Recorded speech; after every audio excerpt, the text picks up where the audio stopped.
Voy a leeros algunos textos. Dice, haced morir lo terrenal en vosotros, fornicación, impureza, pasiones desordenadas, malos deseos, avaricia, que es idolatría, cosas por las cuales el Dios se llena de ira y viene sobre vosotros, sobre los hijos de desobediencia, en las cuales vosotros anduvisteis en otro tiempo. Pero ahora dejad también todas estas cosas, como la ira, el enojo, la blasfemia, las palabras deshonestas. No os mintáis los unos a los otros, habiéndoos despojado del viejo hombre con sus hechos, sino revestíos del nuevo, el cual es conforme a la imagen del que lo creó, y se va renovando hasta el conocimiento pleno. Porque no hay griego, no hay judío, no hay circunciso ni incircunciso, no hay bárbaro, no hay escita, no hay ni siervo ni libre, porque Cristo es en todos y por todos.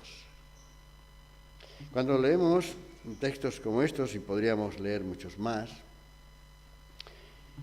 viene a la mente el hecho de que el Señor reclama de nosotros una integridad total, con nuestras deficiencias, con nuestros fallos. No somos perfectos, ni mucho menos, pero cada vez que leemos en Filipenses, por ejemplo, dice, hermanos míos, regocijaos en el Señor. Otra vez os digo, regocijaos. Dice que vuestra gentileza sea conocida de todos los hombres, porque el Señor está cerca. No estéis afanosos por nada, sino que sean conocidas vuestras peticiones delante del Señor en una oración, en un ruego, porque la paz de Dios, que sobrepasa todo entendimiento, guardará vuestros corazones y vuestros pensamientos. Y dice más, por lo demás, hermanos, todo lo que es bueno, todo lo que es honesto, lo justo, todo lo que es puro, todo lo que es amable, todo lo que es de buen nombre, si hay alguna virtud, si hay algo digno de alabanza, en eso pensad. Porque, dice, lo que aprendisteis, recibisteis de mí y oísteis de mí, eso haced. Y el Dios de paz estará con vosotros. Cuando leemos estos textos, por lo menos a mí, me entra automáticamente una especie de autoexamen y ver que lo que pide el Señor es lo justo, lo adecuado, pero no siempre estamos a esa altura. Permitidme que tengamos una oración antes de continuar. Padre amado, queremos darte gracias. Son tantas las cosas por las que tendríamos que estar agradecidos, Señor, que muchas veces se nos escapan. Pensamos tal vez en lo fundamental, nos das la vida, pero sin embargo, Señor, alegrías, penas, situaciones complejas donde requieren asumir retos, asumir el valor, dejar a un lado, Señor, tal vez la desconfianza y poder decir como tantos otros siervos dijeron, heme aquí, aquí estoy yo, Señor, úsame a mí. Señor, cuando nos hablas de que hemos de amar, porque tú nos amaste primero, y que nuestra calidad de amor ha de ser como la tuya. Y cuando nos habla, Señor, de qué es el amor, que todo lo cree, todo lo espera, todo lo soporta. Señor, nos damos cuenta de que eres un Dios exigente, pero un Dios, Señor, que con abundancia colmas todas las necesidades. Señor, en esta tarde abrimos tu palabra, queremos meditar en ella y deseamos, Padre, que nos confortes, nos alientes y nos hagas ver, Señor, qué tienes para cada uno de nosotros a través de el texto que vamos a leer, Señor. Gracias, Padre. Gracias porque sabemos que aquí tú estás presente, tú nos presides. Esa es tu promesa. Donde hay dos o más en mi nombre, ahí estoy yo, en medio de ellos. Gracias, Señor. En el nombre de Jesús. Amén. Fijaos, el caminar por la vida es complicado, es difícil. En una ocasión alguien, supongo que todos lo identificaréis, dijo: Señor, devuélveme el gozo de la salvación. Había perdido el gozo de la salvación. Yo pregunto, cuando uno pierde el gozo de la salvación, ¿qué es lo que nos queda? ¿En qué nos apoyamos? ¿Qué hay más? Tal vez uno piensa, bueno, el Señor me da el pan cada día. Bueno, también se la da a aquel que no cree en absoluto, es más bien, es una persona poco recomendable. A veces damos gracias por el techo que nos cubre, pero también se lo da, también lo tiene, personas poco recomendables. Sin embargo, lo que quiero decir es que la base, la esencia de lo que nos permite decir que somos y estamos gozosos es tener el gozo de la salvación. Porque tener el gozo de la salvación es estar experimentando permanentemente la esperanza que el Señor ha puesto en nuestra vida y ha cambiado por completo el valor de las cosas, el orden de las cosas, la importancia de las cosas. Fue David, el rey David, quien dijo: devuélveme el gozo de la salvación. Fijaos, David, que cuando el Señor hace que Isaí vaya a buscar a un siervo para nombrarlo rey, dice: he elegido a un hombre, he elegido a un muchacho que tiene el corazón, mi corazón, el sentimiento de Dios. Pero sin embargo vemos que en un momento determinado este hombre, que era algo especial para el Señor, fracasa. En un momento determinado deja que su mirada se llene de deseo y hace que ese deseo se haga realidad a costa de un gravísimo pecado. Y a partir de ese momento, si leemos el Salmo 51, muchas veces nos quedamos en el 23, pero hay que leer el 51, cuando David dice: en pecado me formó mi madre. Cuando David reconoce su culpa y acaba diciendo: Señor, necesito que me devuelvas el gozo de la salvación, porque la había perdido. Y a pesar de ser rey y tener todas las cosas, no tenía nada. Yo creo que vivimos un tiempo donde necesitamos caminar con esa autenticidad de creyentes, que podamos decir como Pablo: yo sé en quién he creído, yo sé en quién he creído, y que hay circunstancias distintas que a veces no sé interpretarlas, pero una cosa sí sé, que el Señor está conmigo, que el Señor conduce mi vida, que el Señor me ha dicho que no me dejará, que caminará a mi lado, que va a cumplir las promesas de fidelidad que ha asumido conmigo, pero también me va a reclamar las exigencias que esas promesas que Él me ha dado tienen que ser correspondidas. Yo pensaba hablaros de un personaje que se llamaba Daniel. El libro de Daniel es una joya, porque nos habla de alguien que supo vivir su tiempo y supo vivir de acuerdo a su fe, fuesen cuales fuesen las circunstancias. Nos dice el texto que Daniel era un joven instruido que pertenecía a la, dijéramos, a la parte, más noble del pueblo de Israel, pero cuando Nabucodonosor invade y se lleva a la cautividad, dice que de todos los cautivos se llevó a una serie de jóvenes nobles que habían sido instruidos, que habían sido educados para que los sirvieran. Y fijaos que unas cosas que podemos extraer del libro que Daniel relata, que nos pueden hacer pensar en qué podemos tomar del ejemplo de su vida. Yo creo que hoy en día una de las cosas que nos hacen falta es tener valores, ejemplos vivos a los que podamos mirar como referentes. No tenemos ejemplos como referentes, porque miramos y vemos a nuestro alrededor que personas que ocupaban un tal, mentira. Personas que parecía que tal, mentira. Personas que debían dar un ejemplo, mentira. Y todo esto repercute en que los jóvenes y los no tan jóvenes pensamos, ¿vale la pena seguir luchando por mostrarnos en la ética, en la educación, en el acuerdo de la honradez, cuando vemos que todo está así, de esta manera? Pero como creyentes sabemos que al que tenemos que agradar y rendir cuentas es a nuestro Señor, aquel que dio lo más precioso que tenía para rescatarnos de esa vana manera de vivir, de esa manera hueca. Porque el éxito, alguien dijo, el éxito no está en alcanzar puestos de privilegio, sino estar donde Dios quiere que estés. Eso es el éxito. Por eso, mis hermanos, había tomado a Daniel como modelo. Fijaos, uno como modelo de fidelidad.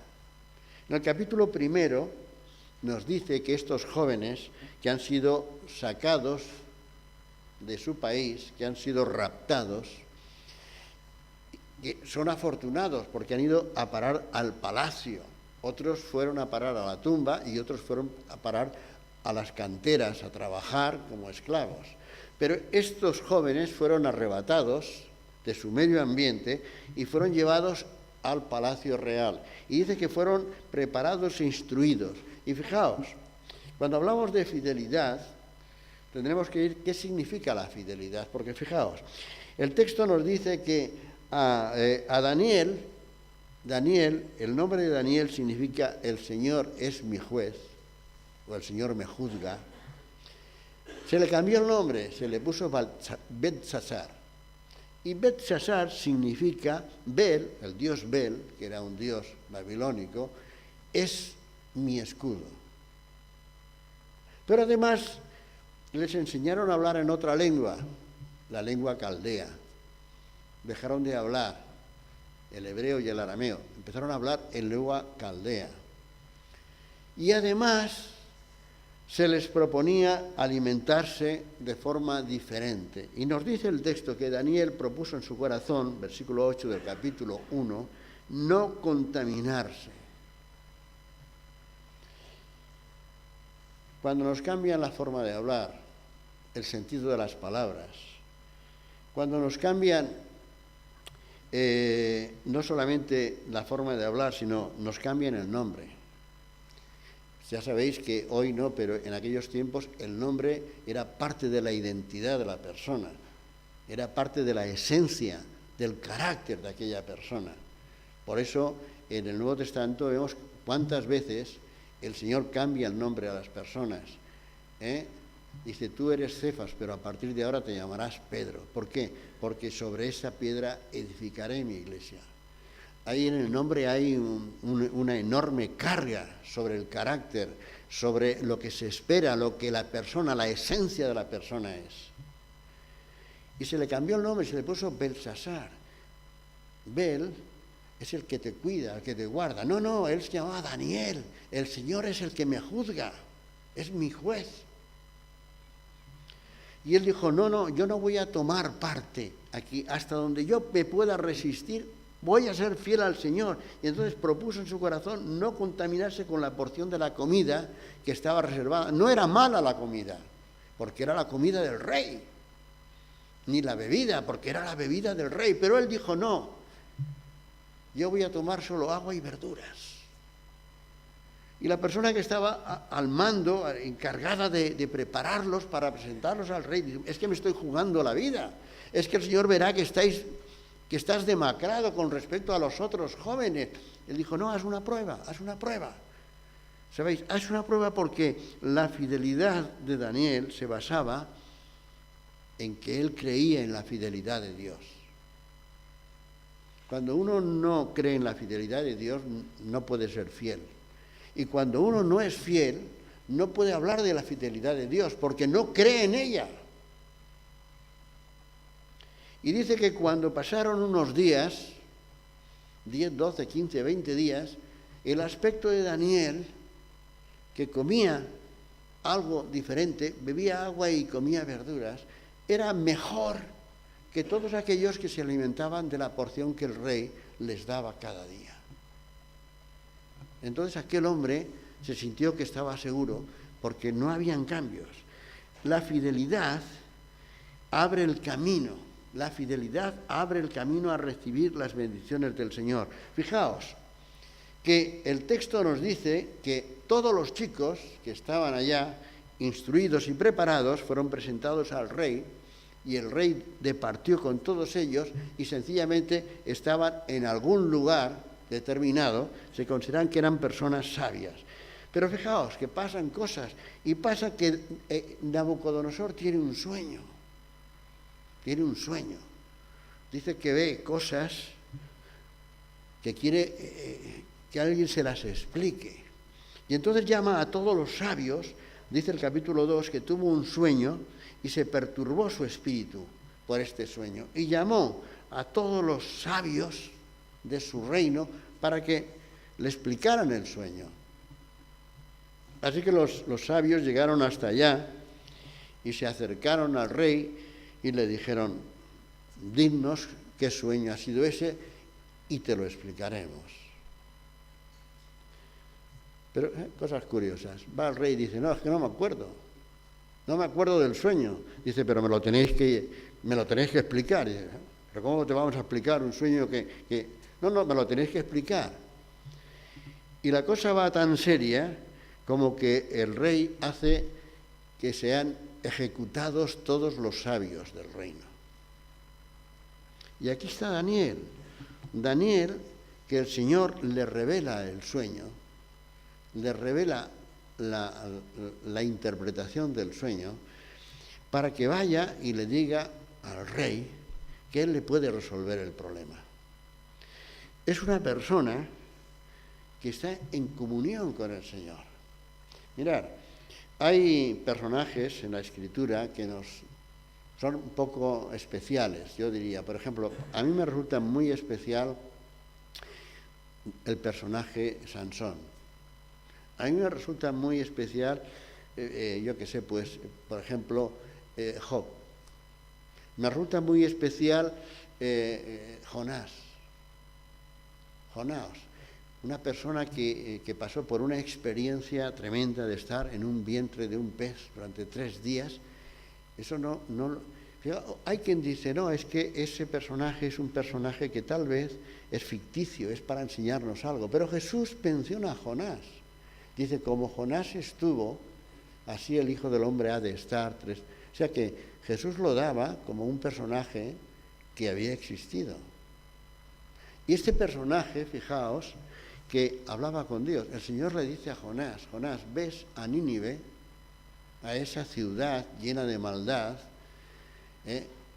y les vas a llevar este mensaje que te voy a dar. Y dice que Jonás, en lugar de ir hacia allá, se fue en sentido contrario. Dice que iba a Sartis. Y fijaos, el Señor vuelve a hablar con Jonás cuando está en el vientre del pez. Y aunque esto parece que este personaje se presta a ser una historia para la escuela dominical, para niños, como el de Sansón, tal, fijaos, todos estos personajes que se prestan a ser historias fáciles de comprender, de entretener a los niños, tienen enseñanzas muy vitales. No en vano el Señor dijo: dejad que los niños se acerquen a mí, porque de ellos es el reino de los cielos. Y Jonás, lo que nos está diciendo, el libro de Jonás, toda la historia del libro de Jonás, nos está diciendo que el amor de Dios está muy por encima de nuestro amor. Que a veces estamos orgullosos de que somos un pueblo especial, de que tenemos que amar a nuestros enemigos, pero la forma de hacerlo, la forma de interpretarlo no tiene nada que ver con la esencia. Fijaos que el Señor le dice a Jonás: ve a Nínive, una ciudad sanguinaria. La palabra que utiliza el Señor dice sanguinaria, y dile que sus días se han acabado. Y Jonás, al final del libro dice que después de haber ido, cuando ya el pez lo vomita y tal, y llega allí y habla del Señor, de aquí a 3 días esta ciudad será destruida, se sienta a la puerta, a las puertas de Nínive, a una cierta distancia, esperando que el Señor cumpla su promesa y los destruya. Pero es aquí que Nínive se arrepiente. Los ninivitas se arrepienten, se llenan de cilicio, piden a Dios que tenga misericordia de ellos. Y Dios perdona su maldad. ¿Y sabéis lo que dice el texto, que es la esencia de todo el libro? Que Jonás, cuando ve que el Señor no castiga a Nínive, que lo ha perdonado, dice, esto es lo que yo me temía. Por eso no quería ir yo a Nínive, para que no fueran perdonados.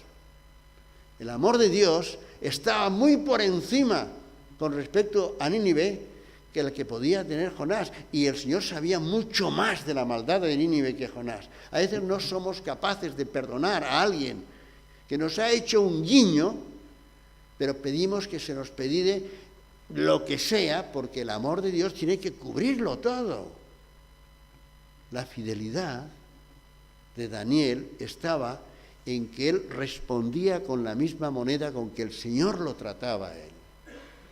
Y dice el texto que Daniel caía bien a todo el mundo y empezó a progresar y se le fue dando cargos y se le fue encumbrando y fue avanzando. Pero fijaos, una de las cosas que es también fundamental es que es un modelo de confianza. Modelo de confianza, me estoy refiriendo a que cuando estaba como esclavo era fiel al Señor.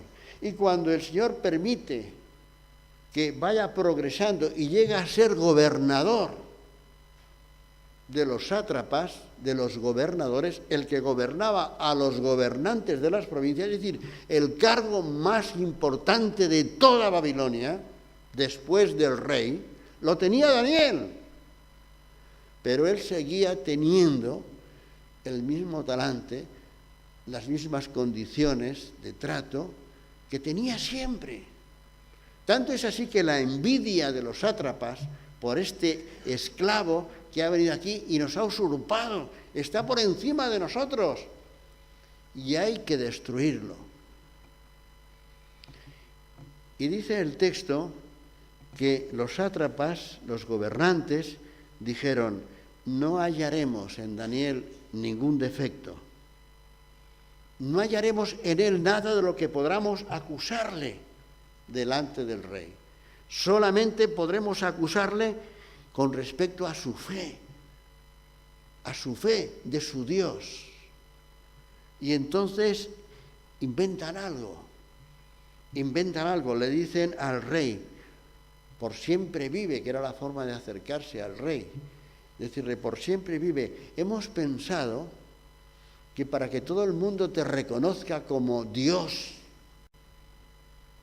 durante 30 días, que nadie pueda dirigirse a ningún Dios más que a ti en cualquier petición. Y el que no cumpla esto, y el rey firma ese edicto. Y nos dice el texto que cuando Daniel vio que se había escrito este decreto, dice, como solía hacer, fue a su habitación, abriendo las puertas de sus ventanas, se arrodilló y se puso a orar a Dios como tenía por costumbre.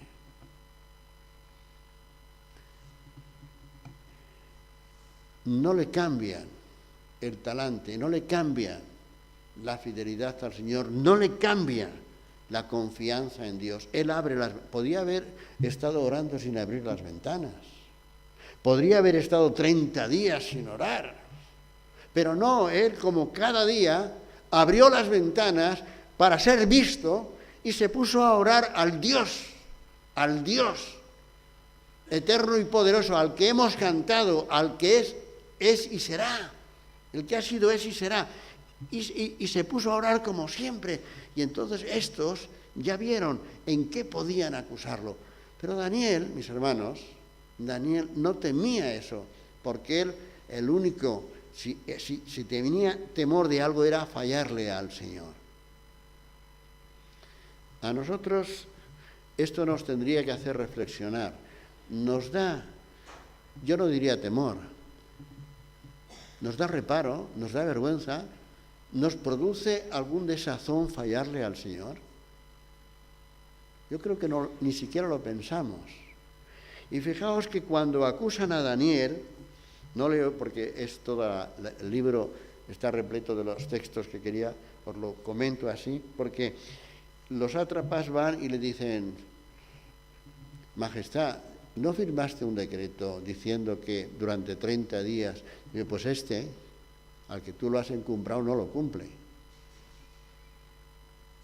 Y como tú has firmado un decreto, y en ese decreto dice que el que no lo cumpla tiene que ser muerto, tiene que ser arrojado al foso de los leones, lo tienes que cumplir. Y nos dice el texto que el rey dice que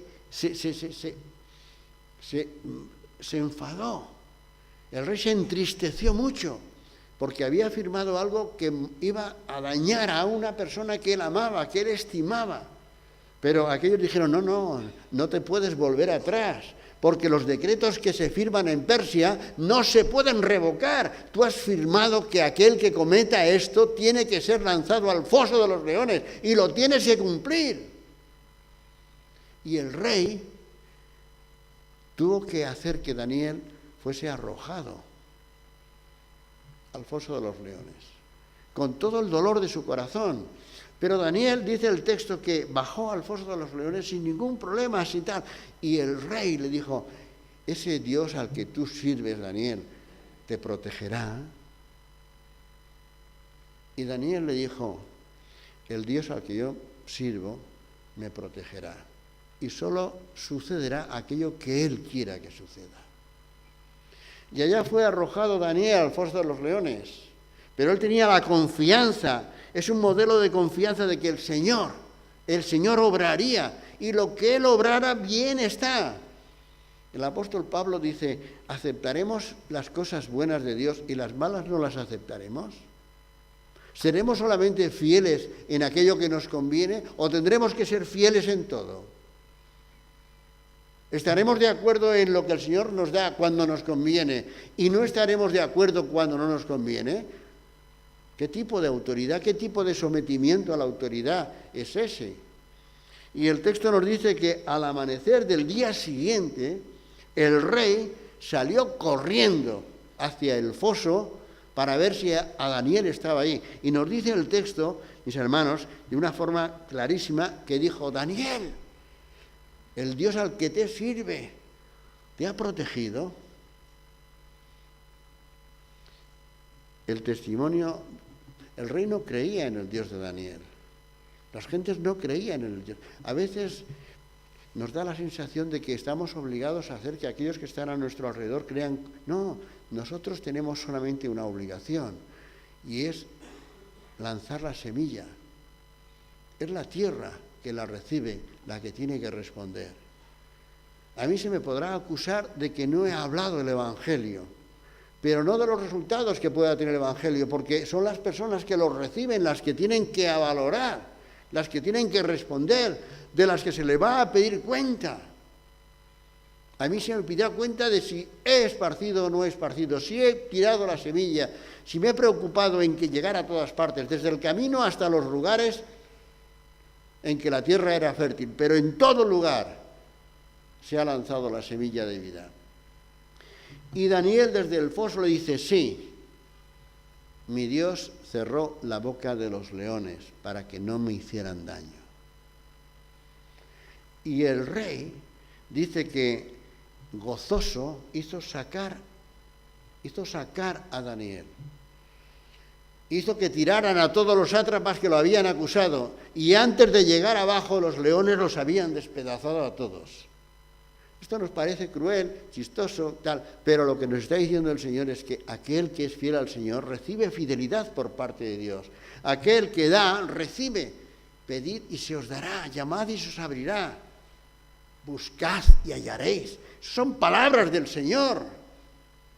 No son palabras sin sentido, son palabras profundas que nos tienen que fortalecer la confianza, todo sea para la gloria del Señor, solo a ti, Señor. Teníamos un texto aquí de la escuela dominical del reformador Lutero. Yo no hice nada, lo hizo la palabra. Lo hizo la palabra. Esta palabra que cuando uno la lee con reflexión, te pone delante de un espejo para que te mires bien y te veas como eres, no como tú pretendes ser, no como eres. Es un modelo de testimonio, un modelo de fidelidad, un modelo de confianza, un modelo de testimonio. Abrió las puertas, abrió las ventanas, podía haber orado igual. Nosotros podemos orar en cualquier lugar, no necesitamos que la oración tenga la puerta abierta para... No es eso. Pero él abrió la ventana como hacía cada día, no hizo nada especial, hizo lo de siempre. A pesar de que sabía que lo podían estar observando, pero hizo lo de siempre. Por eso estos hombres dicen, no podremos encontrar nada para acusarlo si no es algo que tiene que ver con su religión. Porque su fidelidad al rey, su forma de obrar, su ética, no tiene fallos. Es un modelo de testimonio. Por eso, mis hermanos, yo creo que cuando hablamos de figuras como Daniel, como Jonás, con personajes de estos que se nos prestan más a esa historieta que puede entretener al niño, deberíamos reflexionar más sobre cada uno de ellos. Porque, como dije en una ocasión, David salió y abatió a Goliat. Lanzó aquella piedra y tal, pero fijaos que antes de alcanzar a estar delante del enemigo, David tuvo que vencer muchas cosas. Primero tuvo que vencer las burlas de sus hermanos. Cuando veía aparecer el gigante que insultaba al ejército de Israel y decía, sacad a alguien que venga a luchar conmigo, y allí todos acobardados. Y dice, ¿cómo es que este incircunciso viene? ¿Cómo es que no sale nadie a hacerle... Cállate, los hermanos, y tal, cállate, desgraciado, pero ¿qué has venido tú aquí a molestarnos, tal? Pero David se alucinaba. ¿Cómo es posible que no haya uno solo del ejército de Dios, de Jehová de los ejércitos, que salga a hacer frente a este incircunciso? Tuvo que vencer las burlas. Luego, cuando vino el rey, le puso la coraza y le puso la armadura y tal, tú no eres un guerrero, tú no puedes salir a luchar contra este. No, yo voy a salir. Bueno, pues que te pongan mi armadura. No quiero armadura. Tuvo que vencer la incomprensión de aquellos que creen que tú no puedes. Tú no puedes, perdona, pero esto no es para ti. Tú no das la talla. ¿Cómo que no doy la talla? Y tuvo que vencer eso. Y cuando ya había vencido todos esos inconvenientes, salió y venció a Goliat. Pero si las burlas de los hermanos lo hubieran acobardado, sí, las palabras del rey, ¿dónde vas tú, pobrecito? Pero si tú eres un crío y este tío mide 4 metros, pero ¿dónde vas tú, criatura? Nos vas a dejar en ridículo. Bueno, pues ponerle la armadura, cuando uno... y él tuvo que sacarse todo aquello, yo con todo esto no puedo. Cuando uno deja de ser de sí mismo, tuvo que vencer ser sí mismo, no lo que otros quisieran que fuera. Salió, luchó y venció a Goliat. Pero primero tuvo que vencer muchas cosas. A veces esas pequeñas cosas son las que impiden que podamos alcanzar el objetivo al que se nos ha llamado. Por eso, mis hermanos, y con esto concluyo, Daniel es un ejemplo porque es un hombre que se supo adaptar al tiempo. Sí que había sido llevado a la esclavitud, había sido arrancado de su pueblo, pero supo estar donde estaba, sin perder su identidad. Sí que empezó a subir y lo colocaron en puestos, pero no se le llenó la cabeza de pájaros, no se endiosó. Esto es porque me lo he ganado, sino que continuó siendo el David que había llegado y había hecho una promesa. Prometió no contaminarse. Y ciertamente el texto nos dice que el Señor siempre estuvo con Daniel.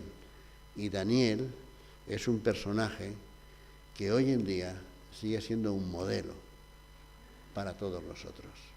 Vamos a orar. Padre amado, queremos darte gracias. Gracias, Señor, por este Daniel y por tantos Danieles, Señor, que tú has levantado, que han sabido serte fieles, que su confianza en ti nunca ha mermado y que han sabido, Señor, reconocer y vivir, como decía Pablo, en la abundancia y en la escasez, pero siempre en la fidelidad y en el compromiso, Señor, a no contaminarse. Señor, ayúdanos. Ayúdanos, Señor, a cada uno de nosotros a serte fieles y a vivir, Señor, con la convicción de que todo está bajo tu control. Y que como hijos tuyos, Señor, nuestro caminar es un caminar dándote gloria. Que nuestros labios, Señor, se queden pegados al paladar si hay un día, Señor, que no glorificamos tu nombre. Que seamos capaces, Señor, caminando hacia la meta que tú nos marcas, podamos vivir gozosos, como dice Pablo, regocijaos, regocijaos en el Señor, en el poder de su fuerza. Pues Padre, nos glorificamos y nos gloriamos en ser hijos tuyos. Ayúdanos, Señor, a que este compromiso de fidelidad no cambie nunca. Gracias, Padre, en el nombre de Jesús. Amén.